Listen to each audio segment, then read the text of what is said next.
aren't you wearing safety glasses? Oh, here. I'm making it nice and smooth. A lot of work. Oh, So yeah. Dusty made all these pieces by hand the other day. Got that part done, and this part over here done, and then today we made the piece of the trunk here. This was a very difficult piece because if you look up here like this, it's curved one way and then it's curved another way, so it was kind of fun. Got that all finished up. All the fabrication's done on this thing. Everything in now is just a bunch of spot welds and grinding and grinding and grinding. And all this in here is all done. Needs to be ground down and cleaned up. This piece here we made, so it matches the other side. New panels here, and panels underneath are brand new. New rockers. Made these pieces here.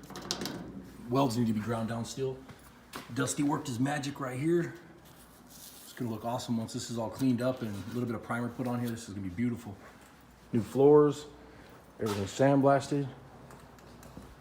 This car's ready to go in the primer now.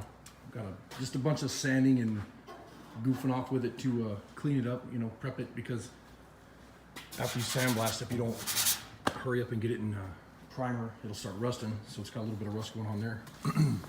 The new gas doors in here. I don't really care for that, but whatever. And all this stuff is all new rockers here, and underneath the car is all brand new. New floors. So this one's ready to go. Started myself on fire a couple times today. Why'd you do that? I was cold. I lit myself on fire and Four times. burnt through my shirt and part of me. It's fun. You're just a pyro, that's all. No, it's been a fun day. We've been out here